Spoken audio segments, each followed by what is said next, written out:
Hello, my friends. I'm here with you tonight with another Disney book. This one doesn't really have a lot of photos, so it's probably just gonna be me talking through some things, but I really love this book, and honestly, I learned a lot that I use in my everyday work. So maybe it will be helpful to you too, or just interesting. As I was getting ready for this, I was listening to this beautiful Disney concert. I believe that it's called Hollywood in Vienna. I'll try to remember to link it in the description. And if you like Disney music, I think you will love it. It's absolutely magical and flawless, and the perfect lead-in for me doing a video about a Disney book. Now, this is a bit older. I had to buy it used. It was the only way I could get my hands on a copy, because as far as I can tell, they're out of print. So you can see a little bit of wear in the cover already, but that's totally fine. The information is there and it's absolutely wonderful. It's written by Marty Sklar. He is, as it says here, Disney legend and Imagineering ambassador. He was actually, I believe, the first basically head of Imagineering. And for those of you who don't really know what that is, it's sort of a mixed discipline. I think there's like 122 different specialties, although that's probably old information now. There's probably more of the people behind the scenes at Disney doing a lot of the creative development and figuring out how to make it actually happen. So these are the 10 commandments that they work with, and you can apply them just as easily to your own life. So of all things, this is a weird one. The first thing we're going to do is look at the jacket.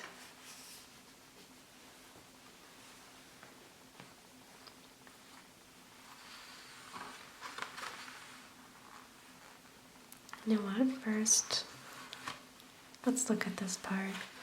So this is sort of a quick little preview of what's coming up.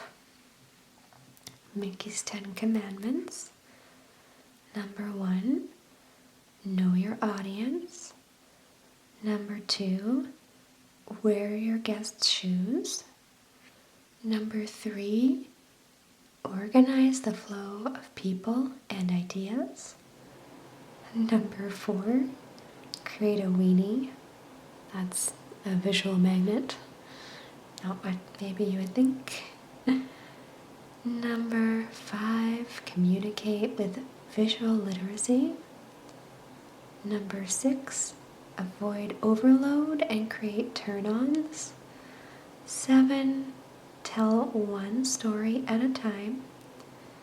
8, avoid contradictions, maintain identity. Number 9, for every ounce of treatment, provide a ton of treats. Number 10, keep it up, maintain it. So these are going to make more sense once we go through it. But I thought we'd spend just a few minutes looking at this.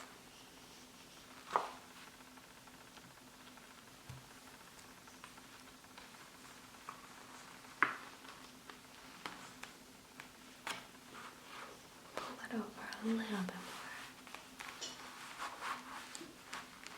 more.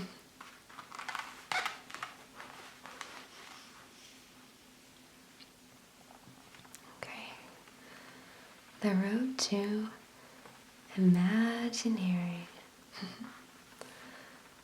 Try things. Experience.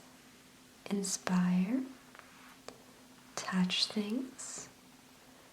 Have passion. Visualize. Listen and collaborate. Observe. Think. Begin. Build it and fix it. Start. Learn. Communicate. Work hard and plan. Do what you love. Go places. Adjust. Imagine. Never say no. Embrace change. Wonder. Create. Fail. Ask why.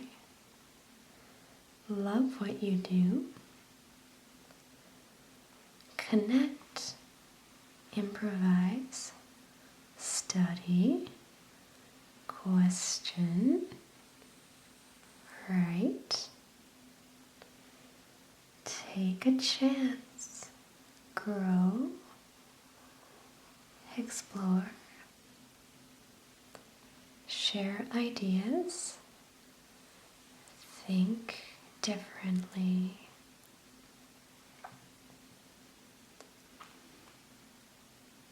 Never fear failure. Succeed. Network and lead. Dream it. Do it. Draw, draw, draw. Search and evolve.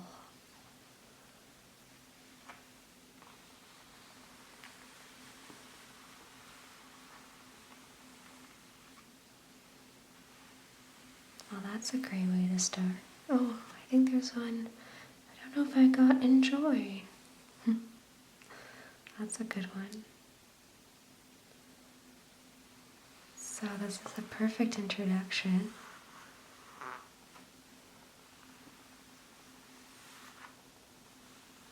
So let's get into the book and we will go through the 10 Commandments.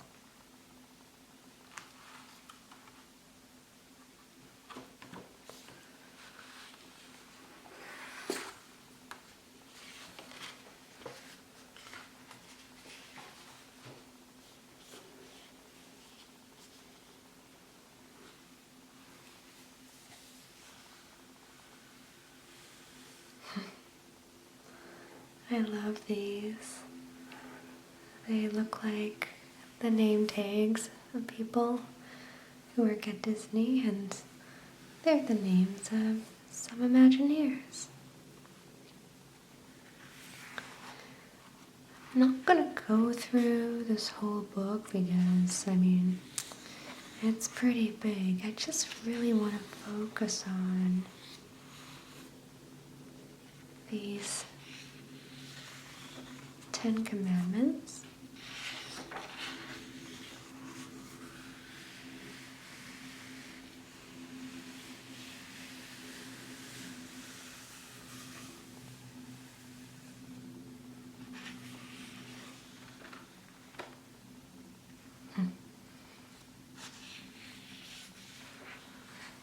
So I wanted to just read a couple lines of this. So if you've ever been in Journey to Imagination in Epcot in Walt Disney World, you probably have heard this song.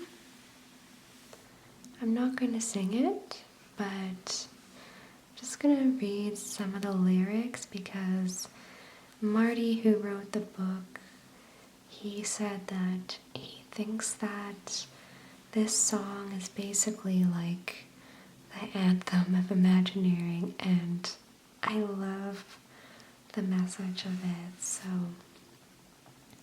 one little spark of inspiration is at the heart of all creation, right at the start of everything that's new. One little spark lights up for you. And I think that is just so true as someone who works in a creative field. It's like sometimes that one little thing makes all the difference. It might not be the exact thing that you're looking for, or your first idea may very well be quite a bit different from your final idea, but it just takes that one little spark to really bring things together. Okay, so I'm going to go back to this table of contents and let's look at commandment number 1.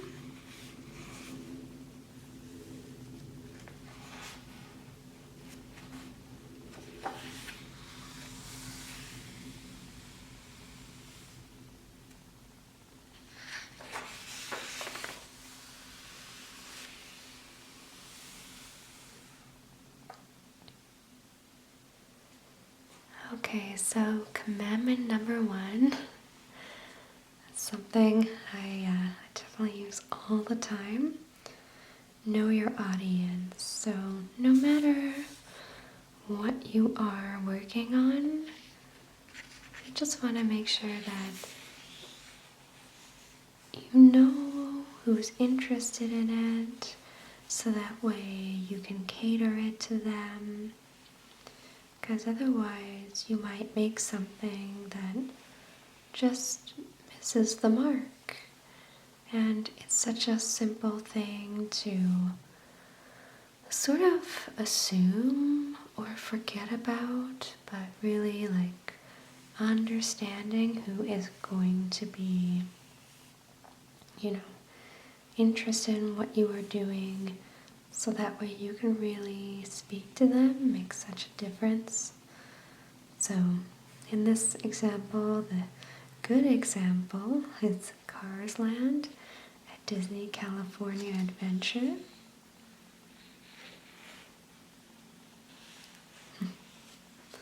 It's funny the way that he set it up, because he sort of gives good examples and bad examples. So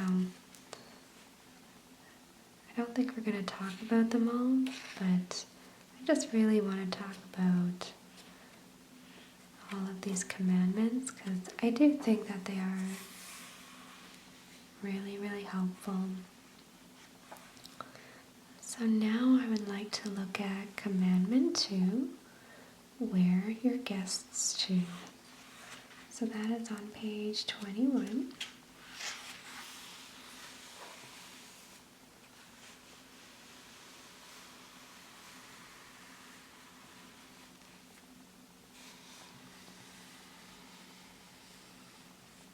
Okay, so this is all about understanding, the person who's going to be using whatever you are creating. What is their perspective?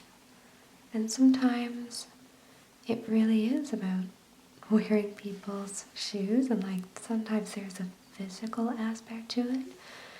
And usually it's paired with like a mental aspect, like what is their headspace right now? What is their perspective. So you really want to make sure that whatever you're doing, you can really relate it to them and what their first-hand experience is. So the more that you can, use whatever you're creating or look at it with that, whether you call it beginner's mind or that fresh look, fresh eyes, to see what does it look like from their perspective versus your perspective, because it's quite different, right? So, really helpful. Now, they were saying that in Magic Kingdom, in Walt Disney World, Dumbo the Flying Elephant is a prime example of that. People used to wait outside in the heat, in the direct sun, mainly little kids who want to go on this, so it's a challenge for everyone, for the children, for the parents. So instead they created a covered area, like a circus tent, and put a whole bunch of fun, entertaining things in there, and everyone got a pager, so they didn't have to wait in line anymore. It was a line without a line, and everyone got to stay cool and in the shade and got to do something fun while they wait. So it was a really great solution to understanding what people were struggling with, what would resolve that and make it a great experience for them. So I think that's really cool.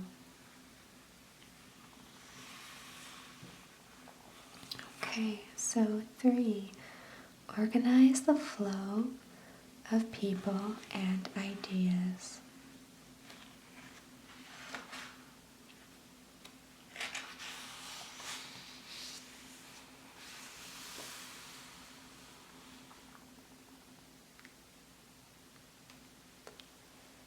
This is something I work with all the time. It's actually a big part of what I end up doing for people is organizing things so it makes sense and it's logical, and the sequence that people go through, it guides people in the right way, and then it sets people up on the right track and they really know what to expect. So that's what it's saying here, you want to be able to have somebody go through something and take part in something where everything is connected, it's clear, understandable, it's easy to explain it, and people aren't getting lost in everything. And the Indiana Jones Temple of the Forbidden Eye in Disneyland Park, Anaheim, is a great example of that. So I haven't been on this one in a long time, but it really stood out to me. I mean, it's probably been 20 years, but they talk about how even the queue, it really sets the mood. The story starts outside, and then by the time people move through that line and get onto the attraction, it all makes so much sense, and everything is part of the story and furthering it along. And yeah, it's really cool. I can say that I agree. There was something so standout about it, and it's because it had that connectivity, that flow, the story just made sense and it just kept building and building. So super cool. Yeah, there you go. It's the Q experience that sets the standard for organizing the flow of people and ideas. By the time you reach and board your vehicle, you are thoroughly immersed in the Indiana Jones mystique. Yeah, so cool. Okay, so commandment number 4 is create a weenie. So let's talk about this one.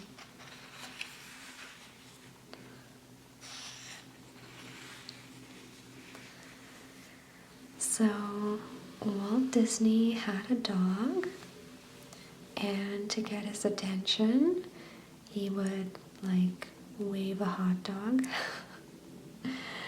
and he would call that hot dog a weenie. And that was a principle that he started applying into the parks, that you need to create something visual to anchor people's attention and draw them to that interesting thing. Now, the most famous is something you know, even if you've never been to a Disney park. You will have heard of it. You will have seen pictures of it. It is the castle at all the castle parks around the world. When you walk in to the park, it's the first thing that you see, and it just draws you forward into the park. And it's not only gets people's attention, but it gets people moving the way you want them to without needing to direct people or force them.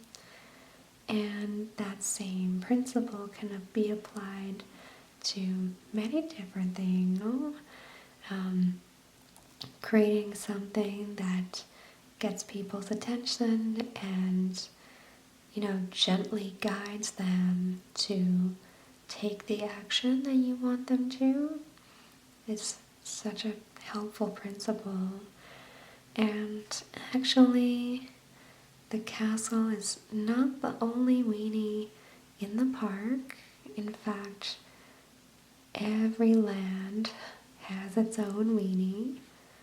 Like if you look at Tomorrowland in Walt Disney World, it would be Space Mountain.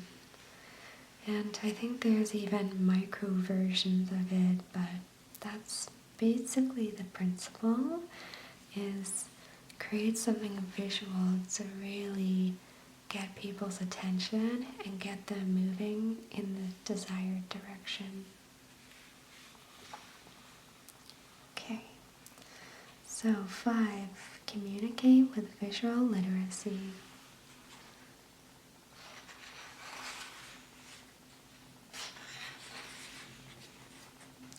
Speak of the castle.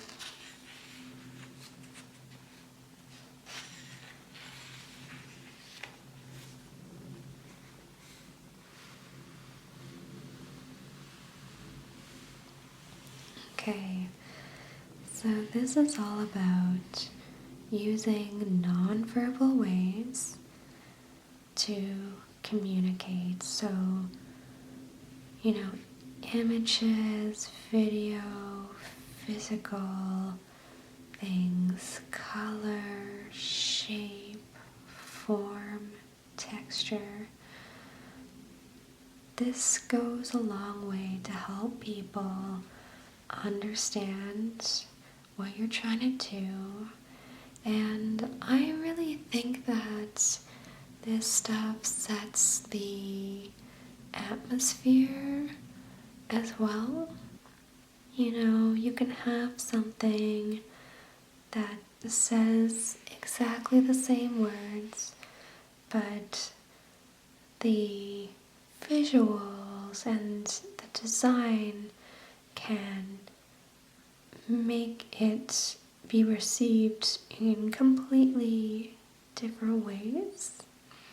So I really love to think about what I am projecting in my own work with not just the words, but also visual literacy and all the components of that. And of course, there's also the side of it that people can comprehend visuals much faster than reading written word. You know, they say a picture is worth 1,000 words. And I do feel like, there's other visuals that are maybe worth even more. Like maybe a video or a GIF or GIF, depending on how you say it. But that's the gist of it, is really using all of the tools, the visual tools in your toolbox to help you communicate effectively and so people really understand what you're trying to say. Okay. Avoid overload and create turn-ons.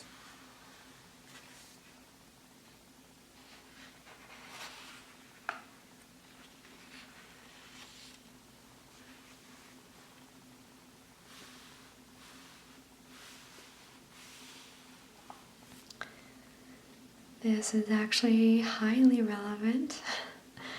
I was working on something today that was very overloaded, and I was going and just removing things because, just like it says here, people can only absorb so much, and there's such thing as too much information and too many objects.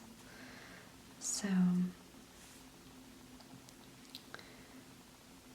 you don't always, sometimes it's about understanding what to say and what not to say, and just being, beautifully selective with what you include.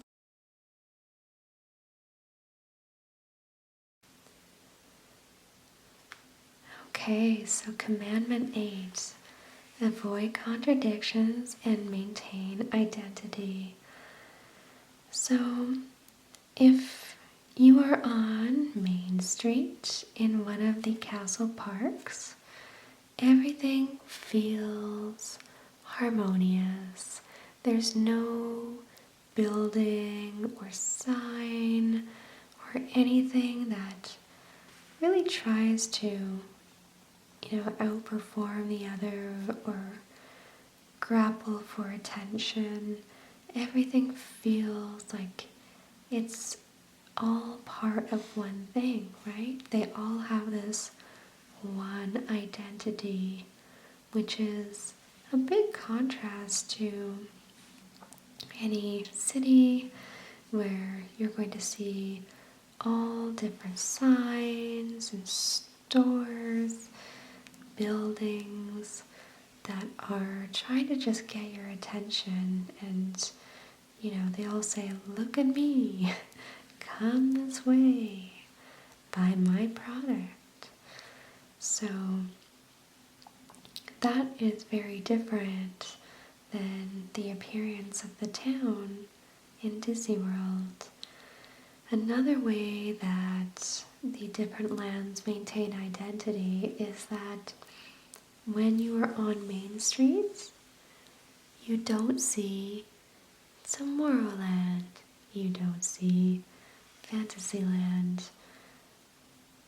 You are just enveloped in the experience of that particular land, so that way there are no contradictions and it maintains identity. So that may not be the kind of example that necessarily applies to your life, but I'm sure that there are ways that you can, clarify something and reduce a contradiction so that way it strengthens that clarity.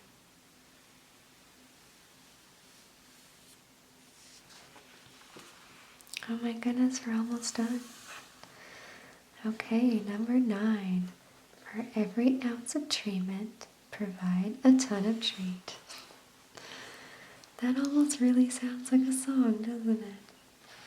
I think we might have an inkling where this started from.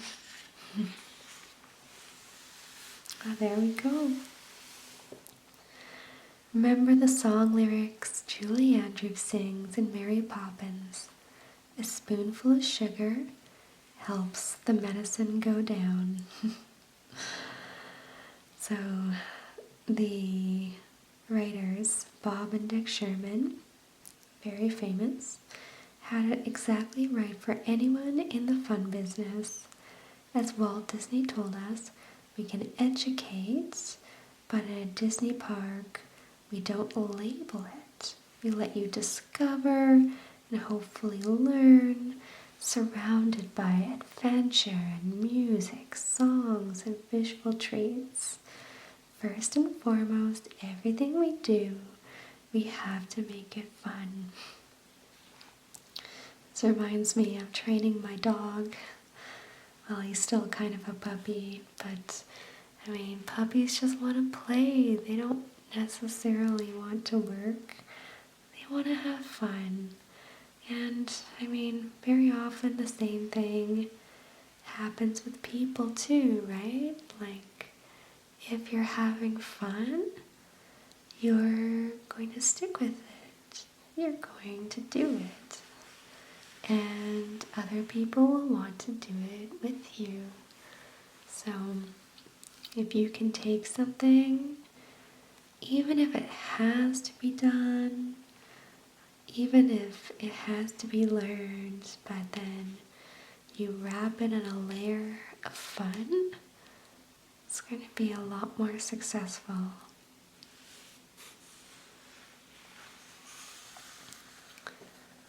Oh, we're at 10. Oh my gosh, keep it up. Maintain it.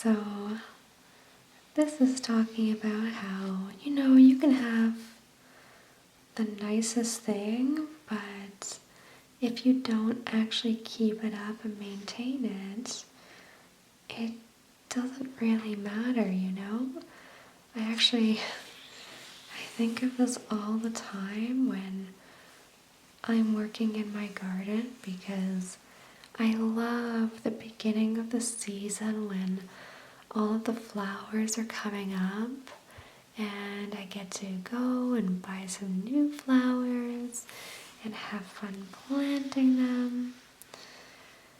But then there comes the point where I have to do the boring stuff like weeding, and it just takes forever and it's so boring.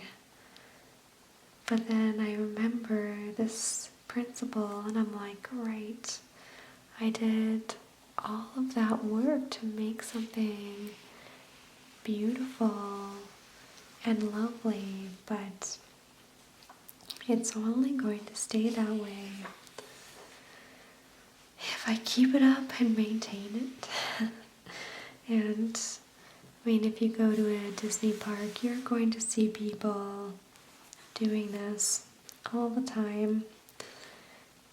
And even though most people who work and do a lot of the keeping up and maintenance, they work on the off hours, but even so, you're still going to see a lot of people working. Okay, so those were the commandments. I'm just going to quickly go through some of these images. So I didn't really talk about this so much, but he created two statues, quote unquote, like the Oscar, but the mouse. It looks like mouse car, but I think he's supposed to be pronounced more like Oscar, but it just breaks my brain. And the goof for things that kind of missed the mark. Okay, so for commandment 1, you know what, I'm just going to get my list out here. I think that'll be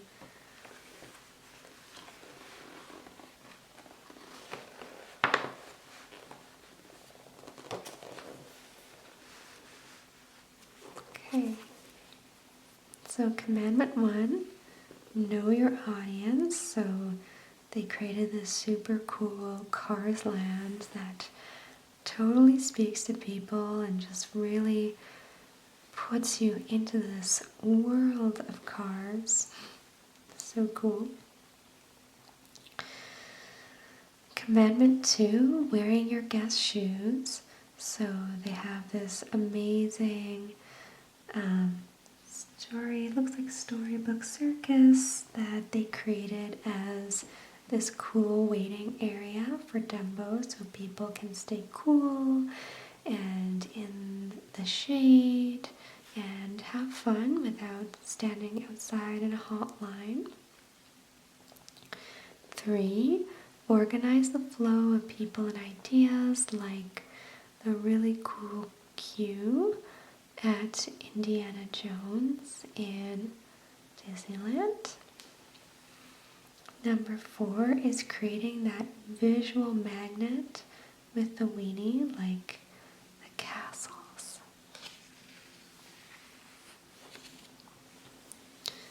Number 5, communicate with visual literacy.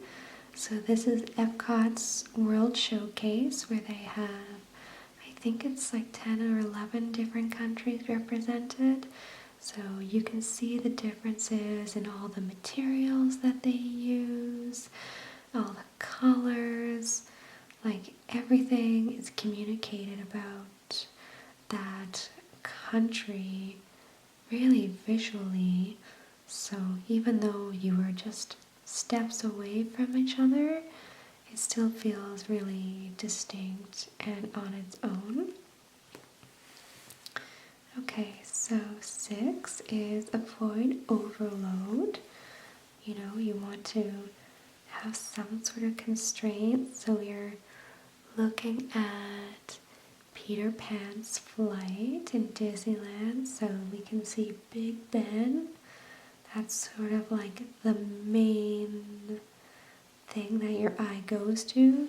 And the rest with London and all the sparkling lights and the Thames. It's really like, you know, it fades to the back. It's important. But we have one thing that really just stands out and ties it all together. 7, tell one story at a time. So, like the Carousel of Progress. If you've ever been there, it's pretty cool because you go through different years with like the same, what it would look like for that particular family in different decades and the technology that they have at that certain point. So it's a really good example of storytelling and how, you know, you can have these same characters, but you know, just the story, it changes everything. Okay, then we have commandment 8. So avoid contradictions and maintain identity. We have Disneyland, and I know that they did a lot of work to work with the culture of Shanghai, so that way, it is its own thing with Disney, not like, they just came and plopped Disneyland there. 9. For every ounce of treatment, provide a ton of treat. So we have, oh, I love these. I feel like that's a Mary Blair original artwork.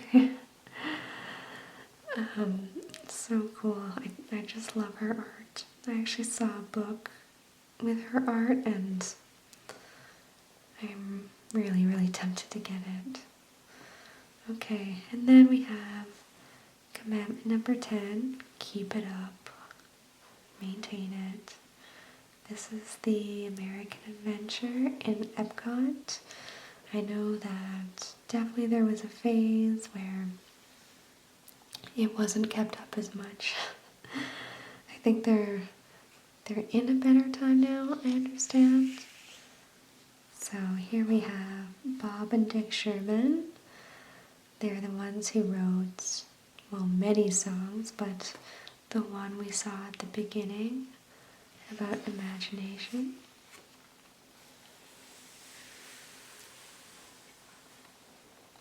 So fun. There they are at the beginning of Magic Kingdom Park, marking the X where Cinderella Castle will be. There we have Cinderella Castle.